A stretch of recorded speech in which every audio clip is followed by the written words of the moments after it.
Hello and welcome to another episode of the SEGA Nerdcast, where we dissect all the week's SEGA news, rumors, and opinions, cut through the crap, and tell you what you really want to know. I'm Chris, the editor of SEGA Nerds, and with me this And week... I'm single. Isn't Marcin like Polish for always will be single? Yeah, it's actually what they told me when I was born. So, but yeah, let's dive in. So, how was your weekend, Chris? Man, it's not too bad. I don't know if you keep up with comics very much, but there's actually some really big stuff going on in both DC, Marvel, and Valiant. I'm a big fan of all three of those. But so DC Comics is undergoing their rebirth right now, which is essentially, it's not rebooting everything, but it's kind of stepping back away from some of the stuff that they did in New 52. And adding some of the stuff that was good before New 52, keeping some of the stuff that was good that the New 52 added into the universe, and just kind of picking and choosing. So it's pretty interesting what's been going on. I picked up Batman Rebirth and Superman Rebirth this past week, and they were both actually pretty decent. I have not been reading DC for very long, but the Rebirth, just reading the Jeff Johns, he wrote kind of the launching off issue last week that came out, and it was like a big 80-page issue. And so Jeff Johns, I don't know if you're familiar with him, but he's been a long time player in the DC Comics universe, and now they actually appointed him as the one who's going to be handling all of the DC universe's movie IPs going forward. So he's going to be responsible for all of that. He's a really good comic writer, and I'm really interested in seeing what he's going to do, because what he did for the launch issue of DC Rebirth was really awesome. I was really impressed with it. I really like where it's going. Civil War 2. So I'm sure you're familiar with Civil War. Obviously, the movie came out There's recently. a sequel. There's a sequel that's launching right now in Marvel, and it's a little weird. It's not going by the same issues that was brought on in the original Civil War. So essentially, what's going on in this one is the one of the groups within Marvel. There's basically you have the Inhumans, you have the Ultimates, and then you have Iron Man and all of them. And so one of them found this guy who can see the future, and he was able to use his powers to stop this devastating alien that was coming down and was about to destroy humanity. But they were able to stop him in time. It was not Apocalypse. It was this. I don't even remember if they named him in there. It's this giant. Let me see if I have it. I'll show you really quick. He looks badass. But they were able to basically. Doctor Strange was able to gather all the different. Here you go. You can see him right here. Doctor Strange was able to gather a bunch of other badass wizards, warlocks, and witches to cast a spell to basically take him back to the universe that he came from. Like a radiator. So basically, this brings up the question, which Tony Stark is saying, like, this helped us this time, this guy's powers, but what's to say that sometime in the future, if we go by everything this kid's saying, that he says, say Thor does something bad in the future, are we supposed to then stop Thor and like throw him in jail and not let him ever do anything before he actually does anything wrong? So it's kind of the same thing in was it Minority Report with Tom Cruise, where they basically were able to figure out when someone's going to be able to commit a crime before it actually happened. So they stop and they arrest the person right before they're actually going to commit it. So it's kind of along those same lines. And so they're already kind of pitting sides right now, and they're really, really playing up the whole choose your side thing that they did in the movie of Civil War. They're already like using that slogan and everything. So it's a little heavy-handed with that whole thing, and trying to figure out who's right and who's wrong. But it's interesting, and I'm kind of interested to see where it's going to go. So I'll be able to report back next week. But so far, Really digging DC Rebirth. Really enjoying that. Civil War 2 is really good. And maybe next week I'll talk about some stuff that's going on in Valiant, which they're doing some really cool stuff as well right now. So, what about you, man? What have you been doing? I've just been stressing out about E3, just the whole not stressing out because sometimes I forget to tell people that I'm actually going to E3. So when I told people at work that I'm stressing out over it, they were like, "Why the fuck are you stressing out? It's just a show." But I told them I'm going to actually, go to E3 this year, and it's just a whole lot of prep, especially since I'll be helping with coverage for 2 sites. So in addition to Sega Nerds, I do Gamnesia stuff.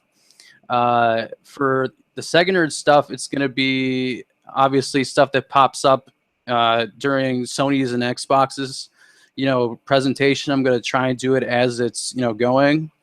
And then in addition to that, the floor doesn't open until Tuesday or Wednesday, and I'm scheduled for an appointment Wednesday at 4 for Sonic Boom demo. So, but prior to that, I'll probably play their other games at their booth and ask questions, take pictures, and all that fun stuff. But it's just been hectic.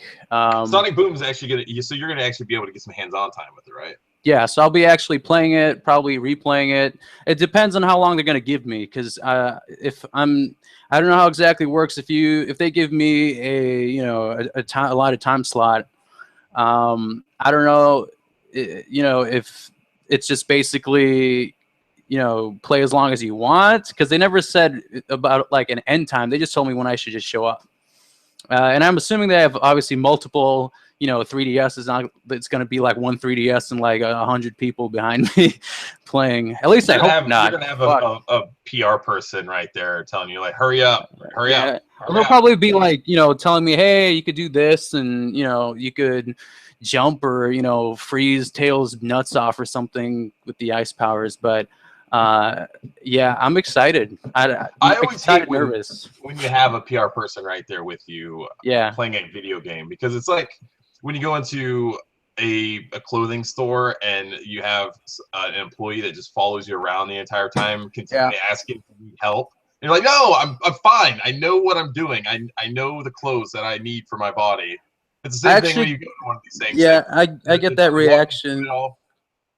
I get that reaction at Best Buy, actually. So they're like, all right, have you contacted everybody? Okay.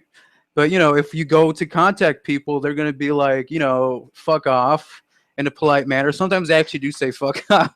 But, they want everybody to be contacted, because then some people complain that they weren't contacted. So, you have this mixed message where it's like, all right, well, some people are complaining that you're hovering over them, and then some people are complaining that you're not contacting them at all. Does eye contact count? What I do is if I see a Polish person, I look at them real fast and look back down, because they could smell that I speak Polish, and because they want me to translate, and I don't sell in every department, you know what I mean? But they want me to sell whatever the fuck they were looking at, and I'm like, I could try, but I'm going to be talking out of my ass, so it's. No, me, I do. I'm not gonna, condemn an entire culture, but there's a lot of people who are like that. Were you talking about E3? Yeah, we were. But so this is your first E3 ever, and yes, and this is actually attending. Right. This is funny because it's actually one of the first E3s I think that we've actually submitted media credentials for, and we were approved. Because every year before this year we were denied. I guess just based on traffic numbers or what. I don't remember if we were putting in media requests or I guess a press badge request. Have you ever personally asked one of the PR people about badges? Mm-mm. No, because they have that system. You put in all your credentials, information. And it's basically they run off all sorts of analytic websites like Alexa and some other ones. Well, see, that's the problem that you had before, I think, is because you didn't have Alexa installed last year. Mhm. And I recently, I don't know if I gave it to you or whoever, but we put Alexa in.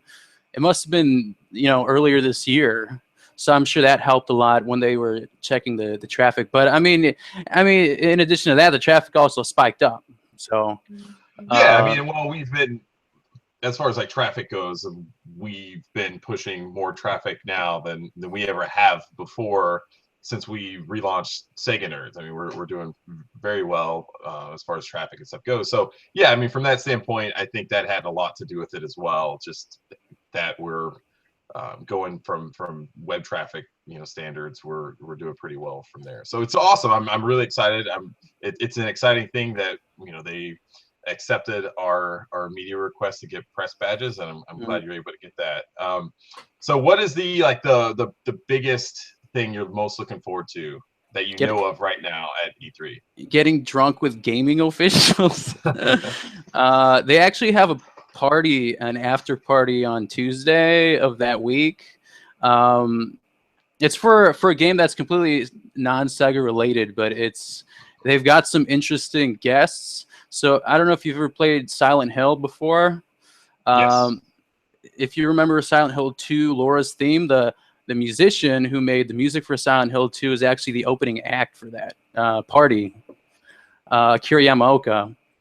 And I'm excited, but I think it's crossing with some other concert or some shit that I'm doing at the same time. But I think I might go later because that party lasts until midnight. So I'll just look professional and act like I'm supposed to be there. That's what you got to do at these things, just to act like you're supposed to be there. Yeah, I don't even know how to dress, and I'm assuming that most people it's just like jeans and a t-shirt, right? Because I don't think anybody's going to be there in a business suit unless you're, doing one of the PR, the God, how the speeches, the shows, The press yeah, conference. yeah, yeah. There you go. I forgot the word for it, but yeah, You're gonna need to brush up on your lingo before you go. I'm gonna be like Know these things. stuttering and forgetting shit and asking them about their favorite food, completely unrelated to the game that I'm playing. It's too bad that Tom Clancy's not going to be at E3 this year, because that would have been fun. Yeah, when he said that, I was like, oh shit, I wanted to meet him again. But what you gonna do? Hopefully, I bump into some cool people regardless. Yeah, it's gonna be good. We'll get into some more Sega E3 stuff here in a bit. Why don't we jump into the news now? I know that we talked a bit about Sonic Boom going to be playable at E3, but what else can you tell us about it? Well, essentially, they've also announced in addition. So let's first state the strange, which is Sonic Boom Fire and Ice is going to be playable at Atlus's booth this year, and it looks like all of Sega's games will be at the Atlus booth. I don't know if I think there might be a separate Sega of Europe booth, but that's strictly for PC stuff. This is the weirdest thing So, everywhere. I mean, this is even more bizarre than Sega saying that they aren't going to go to E3 showing up. because they're deciding they're moving offices. I mean, this is that strange. So yeah, you said so. Basically, Sega's sharing a booth with Atlus, but it's not really branded Sega Atlus. It's Atlus's booth, but they're just showing Atlus booth, and there's a Sonic game at an Atlus booth, which is owned by Sega. And yeah, so they got the game at the booth this year. I think it's actually the demo is going to be quite long. I don't think it'll just be one level. It might be multiple, just so you can get the feel of it. But they also announced that there will be a launch edition of Sonic Boom Fire and Ice. So many games do this. You've had Dark Souls, Metal Gear Solid, and all that stuff that had like launch editions, or they called day one editions. So if you pre-order, Sonic Boom Fire and Ice, the launch edition, you'll get 3 episodes of from Sonic Boom TV show. So if you are interested in it, I think people will totally buy this. I might get the pre-order, but I'm still kind of on the fence because I've seen a majority of the Sonic Boom episodes. But yeah, I'm totally excited to play the demo at E3. And I think the pre-order version of the game or the launch edition is going to do really well as well. What are you? Do you plan on getting the launch edition? Do you think you'll hold off on the? I think it sounds like it's not going to cost anything additional. So I have Odin up here jumping on me. So as long as it's the same price, sure, it's not that big a deal. I would have preferred and like some sort of special edition where you get the game plus the full series on Blu-ray and DVD for maybe $59.99 or $49.99, something like that. That you get everything and it comes in a cool limited edition, box, and you get a neat thing, because that's what people really enjoy. But I mean, it's 3 episodes. Is it going to be coming on the actual cart for the 3DS card, or is it going to be coming in a DVD? No, it's gonna be a DVD. Yeah, it's gonna be, so the box is gonna be slightly bigger so it could house the DVDs, but it's gonna be in a sleeve with descriptions of the episodes, and essentially you're getting a DVD and the game box in one. So it's a nice incentive to get the launch editions. It's one of the funnier episodes that that they picked for the launch edition version. But I don't know. I mean, if you've already watched the the game before or the TV show before, I don't think it's going to be that much of a deal breaker for people to get the launch edition. But I'm also kind of curious about the gameplay, because a lot of people are hoping it'll be better than Crystal Shards, but I won't know until I start playing it. I mean, based off the trailer, it looks similar, but go play this. You never know. So the thing is, you got to do is you have to play the first Sonic Boom game on 3DS, like right before you go. That way you can get a good remembering of the original game before you go in. Just to be able to get, you have to have something to gauge it by, and you have to have it fresh in your memory before you go in there. Yeah, I'm probably gonna watch like Let's Plays for like an hour or two before I go to E3. Just kind of freshen up, because I'd never owned the game myself. I've borrowed it before, but it's gonna have to be resorting to YouTube videos. So I'm sure you could find it in the Best Buy bargain bins at this point. I bought it for $9.99. I think I picked up my copy. I think the ones that are in my store are like 20 something. So they haven't dropped the price, at least where I work. So, but yeah, I think that does it for Sonic Boom. Why don't we go to our next news story, which is a bit of a clusterfuck.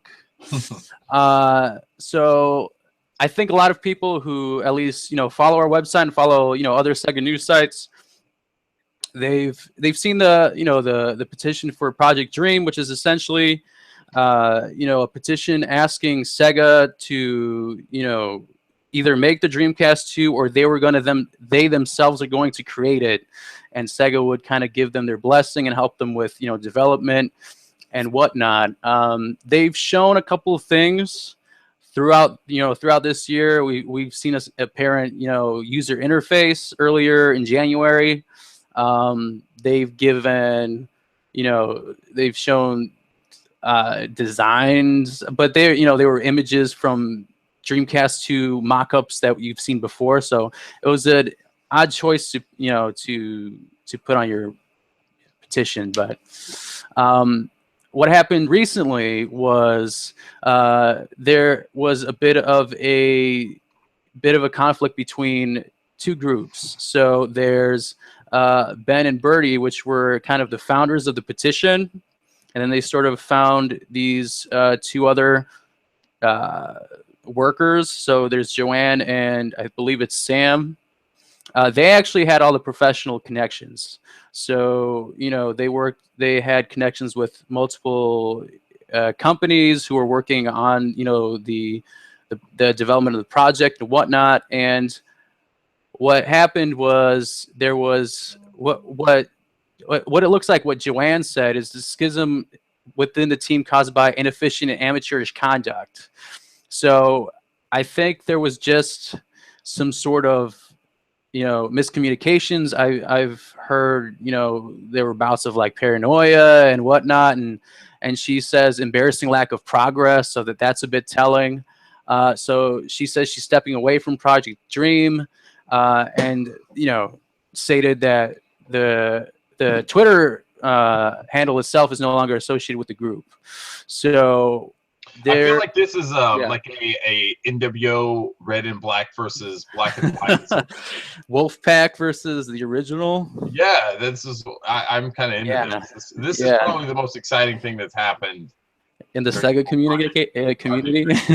So this is silly. So it is essentially sounds like it's just coming down to infighting between a group that's trying to make some sort of positive things. I mean, this is basically everything that seems to always happen when something like this tries to come around. It's just, people end up start fighting, and if you lack a strong focus in what you're trying to achieve, stuff like this happens. And from the very beginning, when we started reporting on Project Dream, it seemed like it was very poorly planned, and it sounds like people within the group just they really didn't understand the business side of how to kind of propose something like a Dreamcast 2 to Sega. You know what I mean? Like they from what I read, like they were trying to come up with these different ideas for possible systems, and they're using parts and components that were already out of date, and that just wouldn't be realistic for what Sega was trying to do. The one thing I can say positive about what they did is the UI, or the user interface that they created for the proposed Dreamcast 2 looked really good. I thought, well, we posted that video on our website, so you could go in and find that. But I thought it looked really good. I would totally be down with if there was ever a Dreamcast 2, if it used something similar to what they created, I would be happy with that, because I thought it was just very clean looking, very big images. I still think that it looked at least as good, if not better, than what you see from the Xbox One and the PS4. It's light years better than the crap that you find on the Wii U. The Wii U is terrible, but I thought it looked good. So it's kind of a bummer to see this, but I don't know. From the very beginning, I know that Sega, there's just a 0% chance Sega is going to get back in the console business anytime soon. I love the passion. That's the one thing that I can say about the Sega community. There's just so much passion out there. But the problem is that a lot of times there's a lack of realism within that passion, and a lot of people thought that, the one thing that goes against that, though, is that a lot of people were saying, give up on Shenmue 3. It's never going to happen. Stop doing this. And you keep going on and on and on about it. You keep it, you keep the Shenmue 3 and the social conscience and everything. You keep it out there, and eventually look what happened. So who's to say that, maybe if people keep talking about it, that it might not, it couldn't happen at some point. But I just, from everything I see from Sega from a business standpoint, I just don't see them ever getting back into the console business again. I don't think that is where they're ever going to go. It's a bummer. The thing that I said all along, the most realistic thing that I think that they should have done was find some sort of hardware manufacturer to partner with. Yeah. And then they go and approach Sega, and you license the Dreamcast trademark, and Name. you do all Yeah. that, and then you go in and you license the games from Sega, and you Yeah. do it from that standpoint. That is the way to approach a Dreamcast 2. Sega's not going to make a Dreamcast 2. It will never happen. Yeah. But you can license. Sega license their shit to anyone. I mean, I think I have a toaster and an iron that can play Sonic the Hedgehog, because anything that comes up, I have calculators, I have digital picture frames. They all play Sonic. T-shirts. My shirt doesn't Right. play I mean, Sonic though. Sega will license its IPs and games out to pretty much anybody. Yeah. So I think if you go in there and you find if you have a good solid business plan and you have someone backing it, and you can do something that is smart, and you have a good company that can create something, going from that standpoint is probably the best way to go about it. Yeah. And then from then you'd have to start working with all the different companies that published games on the Dreamcast and that sort of thing. But that's the only way you're going to get a Dreamcast 2. Sega is not going to make it. You can license it and do it from that standpoint. But that's the only way that Dreamcast 2 is going to happen. Now, interestingly, in that conversation I had earlier with, I'll just say unnamed sources because I don't want to call anybody out, but the two people that left that party actually have contacts with real legitimate businesses, and what they said is essentially they want to work away from social media and media coverage, and things that don't shine light on it right now, because it puts there's less pressure on the developers or the people who they're in contact with to continue working on it. So what they're trying to do is to continue working on this project without the original two founders, and work on it in privacy, essentially. So it looks like the ones with the professional contacts are actually going ahead without the other two, because they have the contacts and they're doing it without media scrutiny. So I think the smartest yeah. way to have done this, if I would have had any say so in any of this, and I will say that I'm not a hardware guy. I don't know all the ins and outs, but I think what would have been a smart way to do it was to find a really competent hardware company and work with them to find out what's the minimum amount of money that we need to be able to create a good solid prototype. What's the licensing cost that we're going to need to go to Sega and license the Dreamcast 2, license some of the Dreamcast 2 games. And I'm not talking about the same type of games that we've been playing and that Sega's been releasing on their stuff like Sega Bass Fishing and Space Channel 5. I'm talking about other games that people really want. I mean, obviously Sonic Advance, Sonic Adventure 1 and 2 and those type of games. But I'm talking about other games that Sega owns that you can license and put on this thing. And then maybe take that to Kickstarter and say, look, we want to create this prototype. We want to raise enough money to be able to do a limited run of Dreamcast 2. Find out what the demand is going to be via Kickstarter, and if you can raise enough money to be able to do this and cover licensing costs and all this other stuff that you need, that's a great way to do it. And you get people with first run Dreamcast 2s who kickstart this thing, and then you can start growing it into a legitimate business. That's probably the best way to do it, because you're not going to get very many companies today willing to put a lot of money and investment into the idea of a Dreamcast 2. Basically a new Dreamcast that plays old Dreamcast games. Yep. There's not very many companies that are going to do that. So the only way you're going to be able to, the likely only way you're going to be able to raise that money is via Kickstarter. And I think that is the way to go. And going with, I mean, just imagine if you said, hey, we're going to create this Dreamcast 2. It's going to play old Dreamcast games digitally. And we're also going to be able to create a way that makes it easy for other people to create Dreamcast games or whatever. But maybe you work with Yu Suzuki and his team and say, hey, there's going to be one of the launch titles is going to be Shenmue that you can play digitally on your Dreamcast 2 that has HDMI outs and does all this other cool stuff. That would be freaking awesome, and people would throw so much money at that.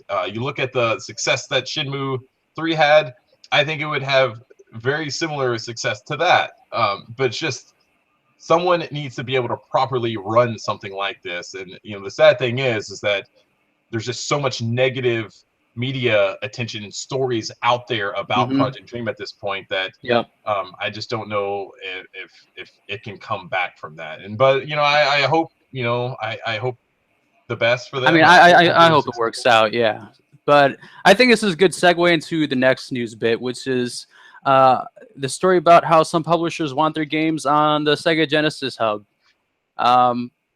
So a little bit of background on the Sega Genesis Classics Hub. So essentially, it's like, well, first of all, it has a sweet user interface, which makes it look like a bedroom from the 1990s. And essentially, what Sega did, which is really smart, is take the issue of people who use ROMs and who mod, which a lot of companies kind of frown upon, where you kind of tamper with the game. And they monetized it. So, they decided to make money off, people's, talents and whatnot. Like, was it Streets of Rage 2? Someone inserted Tim Allen's voice from Home Improvement every time you die.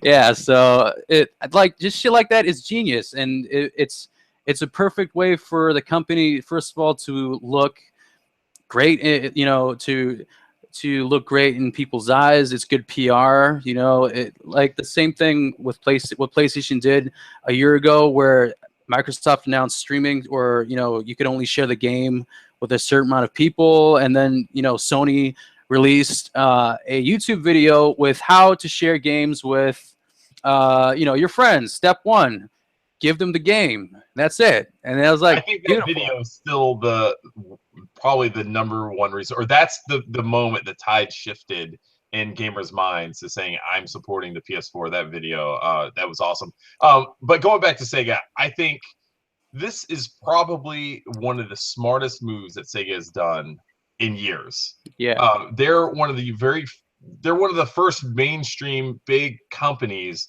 to essentially embrace modding, to embrace essentially piracy in some ways, and finding a way, like you said, to monetize it. This is so smart for what they're doing, and it's just really awesome. It's getting people to go back in and buy these games.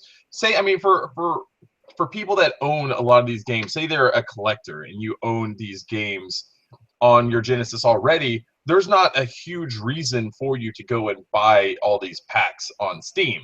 Right. But now that there's this Sega Genesis Classics Hub that you can go in and play all these modded games and just all this silliness out there, there's a reason to go in and buy them now. For all these other people that that may not have ever bought them otherwise, but hey, I can play as the Predator in Streets of Rage. Hey, I want to be able to do that. So they're going to be able to go and buy the game. And Sega is the one getting the money for that. And the modders are getting some level of recognition to be able to do that. It's just a very, very smart all-around way to find a happy medium between modding, piracy, and legitimate sales. And this is awesome. I wish that other companies would follow suit. And apparently, from that Eurogamer article that we linked from, other companies are looking to add their games into the Sega Genesis Classics Hub, and that's awesome. I'm really excited about that. I would love to see games from other companies, whether it's EA or whoever had games on the Genesis that they want part of this, and then they can start getting stuff modded. But another interesting point in this article is that I forget his name, is the Sega of Europe representative who was interviewed in this article, but he said that Sega's looking to add other consoles into this whole Sega Hub thing. So we could potentially see maybe Dreamcast games that have been modded, or Saturn games, or 32X, Sega CD, anything. It would be amazing if there was just a Sega Hub and there's just games from all over the spectrum and that are modded, and God, I mean, that would be so amazing. Imagine playing, having Shenmue available on Steam, and that there's all these crazy mods that you can do that range from like super high res textures to you can, swap out Ryu with, I don't know, Superman or Batman or just some silliness. That is amazing, and that sounds so much fun. And I've seen a bunch of mods for like Shenmue's thing, and I don't think anyone swapped Ryo's head out with someone else's, but they've inserted things like one of them who's actually a really good modder, and he's really with the Shenmue community. It's James Reiner, who you've probably noticed. Yeah, so he inserted like my picture of like me jumping mid thing into like one of the hotels in Shenmue 2. It's like probably the second one that you go into, and it's just like cool tiny things like that. And then to see I would ski expand. Yeah. But yeah, I would like I just want to see that kind of level of community interaction, and it just kind of breathes new life into games that some people probably haven't played for years. So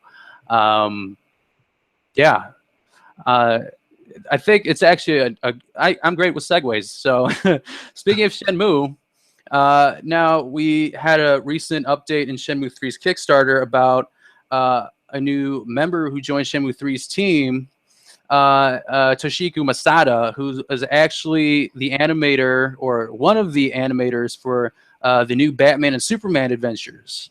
And he's handling the game's cutscene storyboarding. So the guy actually earned an Emmy Award in 1997. So he's got a bunch of experience. He's had his fingers in animation directing, choreography, artistic directing, and that just really gets me excited about like the team that they currently have for Shenmue 3. And we've seen screenshots. We've seen a bit of the gameplay. Cedric Biscay recently teased that he's currently playing a playable version of Shenmue 3, which I hope that means they show something at E3, even though probably not. But I mean, you never know. And I'm really, crossing my fingers that we see something there, just because I'll be there, and it's kind of selfish for me to personally see it. But yeah. Do we know if Yu Suzuka has he said anything, whether he plans to be in LA at E3? Yeah. I don't know. He hasn't. I mean, I haven't seen anything. I stalk him regularly. But it doesn't look like it. Yeah, he shows pictures of how the third-party reps and the PlayStation VP, they come and check up on him and their progress. They're smiling, which looks like they're happy with what they're seeing, unless it's like, oh fuck. But I think they're very optimistic, and so am I, because I don't think Yu Suzuki, at least when it comes to the game itself, has ever fucked up on a game, in my opinion, whether it's Virtua Fighter say something or Outrun. I don't know if anyone's really brought up, but what if Sony's execs went to visit Yu Suzuki with the idea of implementing PlayStation VR into Shenmue 3? How amazing would that be? I think it'd be an interesting concept. They shouldn't make it mandatory unless they release like a separate Shenmue 3 VR version, like they're doing with Star Wars Battlefront, where they're re-releasing it as a VR game. But when it comes to Shenmue 3, I think it would be an interesting concept because of the idea of free, which exactly. I'm sure you've seen it was marketed up the wazoo when Shenmue was announced for the Dreamcast. Stands for Full Reactive Eyes Entertainment. Yes, I remember that. And and essentially what it was promoting was like it was the first game of its kind where you could just look around, explore, pick things up, open drawers, walk around, talk to people, and essentially that was the kind of stepping stones for open world games like Grand Theft Auto 3 and whatnot. But I think VR would be an interesting concept. I don't know if he would. But you know, Yu Suzuki has also actually mentioned virtual reality before. I don't know if he wants to implement it with Shenmue 3, but he has said that he's been interested in doing something with VR, and he has other projects that he was working on that would work specifically for He virtual said Space reality. Harrier in VR would be. Yeah, But yeah, it, I think, I mean, Yu Suzuki has always been about utilizing the highest types of technology at his disposal to be able to create new things. And I think VR would be something that would he would love to be able to implement into Shenmue. And like you said, like the whole free roaming idea, I think it would work really well. It doesn't have to be a primary gameplay component. It doesn't have to be the primary way that you play and interact with mhm. Shenmue, but it would essentially be like a first person mode where you could put it in, and you could still use the PlayStation 4's controller, but as far as like when you're looking around, it just controls the camera or something along those lines. Mhm. And you just get to be inside the Shenmue world. I think there's some neat opportunities there. No, I absolutely agree with that. And I think that in the next update, that will probably be uh, probably at the end of June. If they don't announce something at E3, I think that they'll show some sort of gameplay at the end of this month, just because of the tweet that Cedric Biscay, mentioned earlier, where he said he was playing Shenmue 3. So I'm hoping we see some sort of gameplay, I and want to I'm see, excited. going along with, piggybacking on Sony's awesome announcement last year during their press conference Yep. for Shenmue 3. How awesome would it be? Because they did say that they're going to have a PlayStation VR segment within their press conference. How Yep. awesome would it be at the very end of that press conference, they say something along, "Oh, just one more thing," and that VR porn. Shenmue music comes on again, and that starts playing. That would be That'd amazing. be interesting. I don't know if they'd go with that. I feel like it would be deja vu. It's like, and by the way, here's Yu Suzuki again. But I think that'd be cool. I don't know. I mean, I don't know. I don't know. I think they have other things up their sleeve. You'll probably see more from Final Fantasy VII. I think there's a higher chance of seeing something from that than from Shenmue 3. Um, and I'm hoping something Yakuza related in their press conference. Something Sega related that is sprinkled in. Persona 5 is one of them that they'll definitely show. Um, but the other thing, that the PlayStation VR is actually going to be at my store the day after I come back from E3. So immediately the next day when I go to work, they're going to have the PlayStation virtual reality display.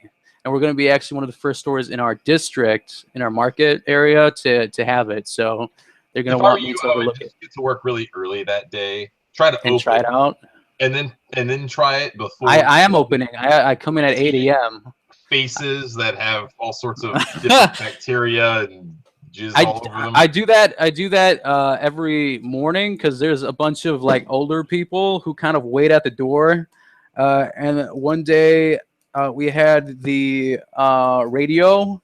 Like there's the doors that open and there's like a foyer. It's like the in between kind of section. Where they They have have like like the little like the gumball machines and stuff. candy and all that bullshit. And there was like the radio that they have uh, there because before the store opens, the doors aren't automatically open, so you need someone to page, to open the door. And the thing doesn't have a headset in, so you can hear everything that you go through. And I was like, oh, the walkers are coming in, and I forgot that the headset was Oh still no. in the foyer, and they were like 6, 7 old people because they for some reason they show up always every day, 15 minutes before the store opens, even though they know we open at 10. They show up for God knows what, to buy a fucking charger or whatever. But anyway, the day after E3, I am scheduled to come in at 8 a.m. So we don't open until 10. So I have 2 hours to hopefully, try it out myself. because there's going to be a shitload of people who want to try it, and they're going to do something with obviously virtual reality at E3. They'll announce some crazy shit, that it's launching now or in the next month or whatever. Even though they said fall, so I don't know. They won't pull a Saturn, but I am excited. So,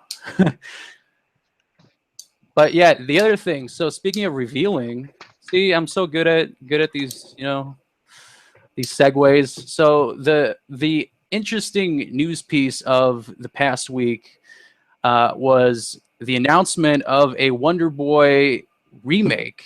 I think it's safe to say to call it a remake, right? Yes, it's going to be it's essentially a remake of Wonder Boy 3: The Dragon's Trap. Yes, and it's originally was on the Master System, and essentially it's a re-imaging because I think in the first game, sure. It's like I don't think did they have in the first game did you have the option to take different forms like that, like the ones that they present in this one? You could transform into different forms and things like that. So I don't know how much different they're going to be deviating from the original formula, but from what they showed so far, the game looks fantastic. Just the hand-drawn art looks so good. A lot of the funny, because it basically the video that they released transitioned from segments of a kind of like a cutscene almost, of Pig. I think it's a shopkeeper that wears the eye patch. Yeah, I forget his name. It's like Pigman or something like that. Let's just go with that. Right. And so he's like hanging out, smoking, and just doing stuff, and then you see chain smoking pig. Right, and you see the main character who's his like dragon form bust in and do all that kind of stuff. So it transitions between that and actual gameplay, and so far it's looking really, really good. This is weird because it kind of came out of nowhere. I mean, we had Monster Boy that we've been following for a while now, and that's well in development. It's supposed to be released any time now. They said, I think, the second quarter of 2016. So, I mean, it's essentially weeks away, possibly. And then we get this. And so this has also been in association with Nishizawa, who is the series creator. And so it's interesting because he's kind of blessed this game and the previous game. So he's looking at Monster Boy is kind of series canon, if you will, and this game is now going to be a remake of Wonder Boy 3. And so it's interesting to see kind of what they're going with, but it seems like Sega really doesn't have much ownership of this IP anymore. It's weird how these things kind of work. A lot of times back in the day, the creator would maintain ownership of those games, and that's why a lot of times when you're trying to bring in and license or port an old Sega game to mobile or another console, you have so much trouble with doing it. I know, like when God, I forget the name of the developer, but when they were trying to bring Crazy Taxi over to mobile, they basically had to go in and Sumo. Was it Sumo Digital who did that? The Crazy Taxi mobile game? I thought it was just Sega, like directly. No, it was a mobile developer. I forget the name. I thought it was Sumo Digital, but it's on my phone. I don't know why the fuck I forgot it. So they basically had to go in and take everything to Japan and have the Crazy Taxi creator bless everything because he maintained so much ownership of a lot of that stuff. So a lot of that stuff's like that. So this is probably why some of these guys still own a lot of these IPs and things like that. But anyway, I'm super excited about this. I love Wonder Boy. The Dragon Trap's awesome. I own it on TurboGrafx 16 also. That's one of the best ports of that game. Really good game. So based on what you saw between the two, which one do you think you're more excited for? Oh man, that's tough. Put you on the spot. Probably still Monster Boy, just because they're doing new stuff with it, whereas this one is is going back and remaking the original game. It's just based. I don't know how much of an HD re-release this is going to be versus how much different they're going to go with it. Mm-hmm. I'm really excited for that, but probably Monster Boy, because I think they're doing new things with the formula, with the Monster Boy formula. Well, what do you think of the art design for the Wonder Boy remake? I love it. I think, like I was saying, the sprites, the backgrounds are super detailed, are super lush. I'm really happy with what I saw. I mean, granted, we didn't get to see a lot. It was just a kind of a few minute video, but it looks like they're really doing a good job with it. And I'm apparently they're going to have the original soundtrack that's going to be re-recorded with classical instruments, all sorts of other great stuff. I am totally down for this. This is a great time for being a Wonder Boy fan. I mean, right? You're getting the series, you're getting a re-release or an HD re-release of one of the best games in the series. Who would have ever thought that in 1 year this would have happened for Wonder Boy? Sentences no one ever expected to hear in 2016. Great time to be a Wonder Boy fan. And we still can't get a goddamn Alex Kidd game. Right? What the fuck? You got not one but two basically Wonder Boy games. One is essentially a spiritual successor. The other one's a remake, and then you can't get an Alex Kidd game. And I think they're going to make a goddamn Joust movie, and you can't do some of right? Making Tetris, Joust, and all this other bullcrap. And they made a gem movie that bombed hard, and you telling me you can't make an Alex Kidd video game when we live in a world when there's a gem movie? Was it Gem and the? I forgot what the fuck her name was. Gem and the Holograms. There you go. I forgot her second my part. wife's a big Gem fan, so. Did she watch the movie? No, we don't want to watch the movie. They pulled it immediately from theaters. It was like maybe a week, or a month. Sorry, but. So let's go from some happy news to some kind of shitty news. So for about a month or so, we kind of covered this Kickstarter campaign called Xenocider. And basically what it is, it's a rail shooter that's kind of inspired by games like Space Harrier, which we mentioned earlier, in the program, Yu Suzuki's creation. Now Xenocider announced earlier this week that they canceled the project, and their goal initially was $92,000, and they ended up only raising $24,000. I'll just read the direct quote from what they said. They basically said, "We have learned a lot from this. We have made mistakes, of course, and we know we can do it better and come back stronger than ever. Perhaps we put too much trust in our product and underestimated the importance of better advertising, having good contacts, and whatnot. We will keep working on Xenocider and on alternative ways of making it happen because we love our project and are deeply proud of what we were and still are intending to create." So, I think a couple of issues that I kind of want to raise is the idea of advertising and kind of getting your name out there. Now there are various companies that Kickstarter projects that kind of do well for themselves that they don't really have a platform to start their project, kickstart their project, for lack of a better word. I don't know. Do you think there was a way they could have done better? Do you think it could have been more?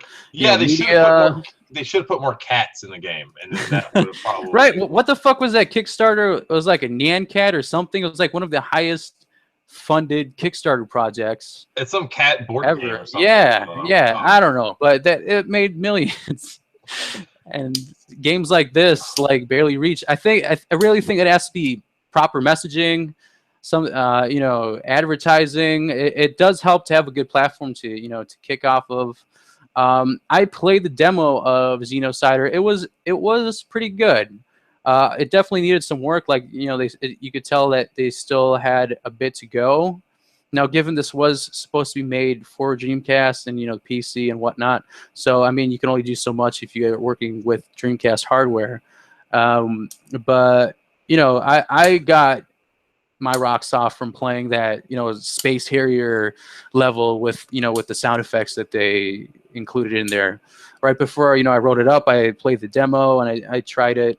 I sucked at it, obviously, but it kind of sucks. I did want to see them succeed. So I mean, I don't know what else they could have done. I guess more marketing, more, I don't know. More tweets, more Maybe getting Facebook. I don't know, maybe somehow getting some official Space Harrier types of sprites, or the Space Harrier IP into the game, and somehow linking it to that would Like have been a way to yeah, do. yeah. Like having the Cyclop mammoth being an enemy or something like that. I don't know. It's just maybe trying to pull in more of that nostalgia into it, and linking more into the Space here, and saying, hey, this is going to be an unofficial Space Harrier type of game, and doing it and playing more onto that, possibly would have been uh, would have generated a little bit more excitement, because I think a lot of different companies and people are now saying, like, hey, we're going to throw a Dreamcast game onto this as well. Hmm. um, and it's in reality it's more of an afterthought, but you're trying to pull in that hardcore fan base, and you're trying to instigate some word of mouth, some excitement, saying, "Hey, there's a new Dreamcast game coming." When in reality, you're making this for mobile, you're making this for the PlayStation 4, and you're gonna, and the Dreamcast version is at the very bottom of the list, because I mean we all know what ended up happening. With what was it? What was the game? I have it right here. Pure Solar. Hmm. When they did that, I mean the Dreamcast version was the very very last one to ship, and it was years later, Hmm. and people were very upset by that. And so who knows if that was the plan or not? I don't know. But it seems like a lot of people are doing things like that on Kickstarter to try to uh, generate excitement and things like that. So I think maybe if they come back with just a better overall plan, maybe they could work with Yu Suzuki to get some Space Harrier type of stuff into the game. I know that would get me really excited, and possibly pledge more money if I can say unlock some sort of Space Harrier specific characters into the game or something like that. Or That would be get pretty cool. sued. Or get sued. You never know. But yeah, Yeah. just before you do that, definitely go get the right kind of permission before you go and just do something like that. So Yes. And I have good news. I have more time, so I don't have a time limit. Yay! um, my Yeah. wife is telling me dinner's ready, so we need to So wrap you it up. have so you have a time limit. Yeah, I Uh, do. Really quickly, we had a feature discussion this week. So what we want to talk about is what are realistic expectations for Sega at this year's E3. So basically, what they're going to be showing, what they might be announcing, games that are going to be available that they may not have yet announced. We went to Twitter. We asked this question. We got some pretty interesting tweets that came back. I'm not going to read through all of them, but some people said another Project Diva game is his realistic expectation. Unrealistically would be Shenmue 1 and 2 HD, PSO2 for PS4 in the West. That ain't happening. I can tell you that right now. We I think got a few Shenmue 1 and Shenmue 1 2 and 2. HD is more realistic than Phantasy Star Online 2. At this point, you're West. probably right. I Yeah, mean, they've even announced that they're looking into it. So that's more of a that more could hope than also that. be an email and saying, Could yes, be, yes. investigate it. Could Someone else said investigate it. they Out. want to see some more PC ports, like Vanquished, Bayonetta 1, and Jet Set Radio Future coming to PC. That would be pretty awesome. Someone said Outrun 3, which should be cool. That would be cool. An Outrun 3 and for like PS4. That'd actually be pretty cool. Virtua Fighter 6. I don't know about Virtua Fighter 6. I think Virtua Fighter 5 and 4 did initially really well. Sales-wise, it did really well. Virtua Fighter, I mean, considering that Yu Suzuki is currently focusing on Shenmue 3, I don't know if there's a chance in hell that he would work on Virtua Fighter 6. Maybe another team in SEGA could work on it, but I don't know. I don't think so. We also had Knight's 20th anniversary game, something related to that. Sonic 3 and Knuckles HD for iOS and Android. Which that is could be actually something. Yeah, that could actually. That's out of all these so far, that's probably the most realistic game yet. I think. I like how we just lined them all up near a brick wall and just kept shooting each one down. It's like, nope, nope, nope. You can get the one on mobile though. We'll give you that. Yeah, because they do have the other Sonic games on mobile. I think they do have Sonic the Hedgehog 1, 2, 3 and Knuckles is a possibility. Yakuza, a collection of some kind, I think is also a possibility. Just because there were just so many platform jumps, and Yakuza 2, I don't think was even in North America. So if there was a way for them to Yakuza 2 was in North America on PlayStation 2. Was it on PS2? Yeah, it was. Yeah.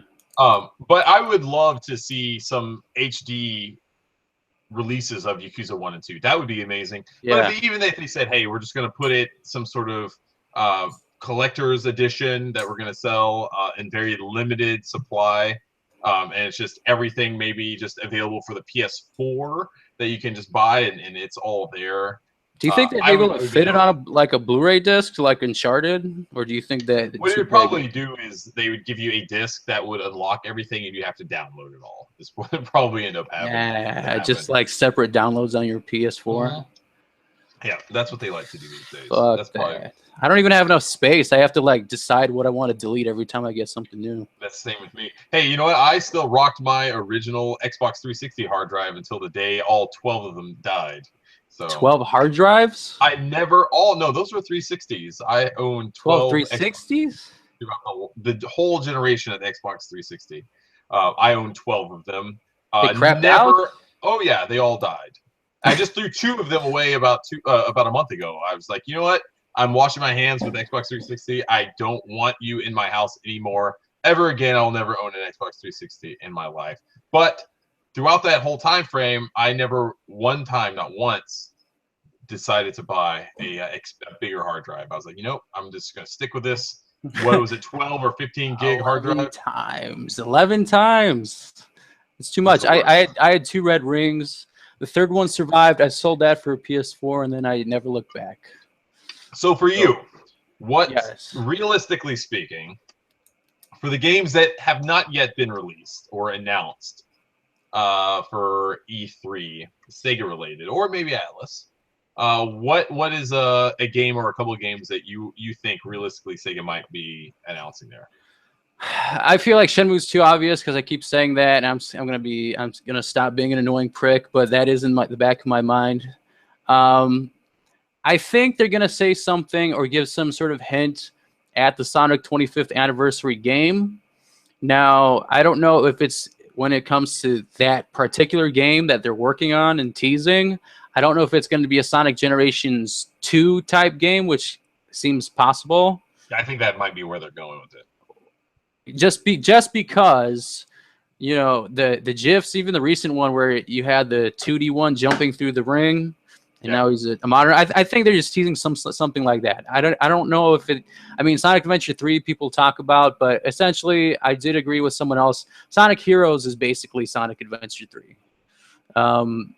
So I don't know. I think they'll show something with that. When it comes to unannounced games, I think maybe in addition to Yakuza 0, they might say that Yakuza 6. Or even the Yakuza 1 remake is coming to the West, and that's just me being realistic. I don't know about it. I can't think of anything else right now that could be something new. Maybe Knights, but that's also Panzer Dragoon is another one I want to see as like an HD collection or even a remake, because I think that's one that could sell really well if they market it correctly.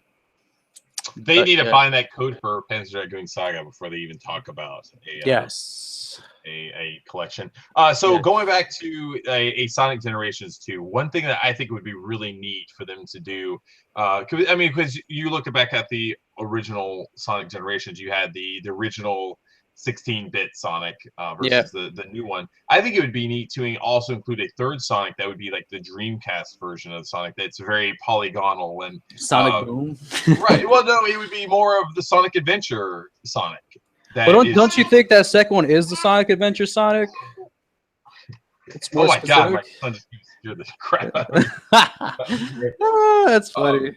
Well, no, I mean, as far as like what he looks like, he's be more of a simplified version that's more polygonal and straight edged.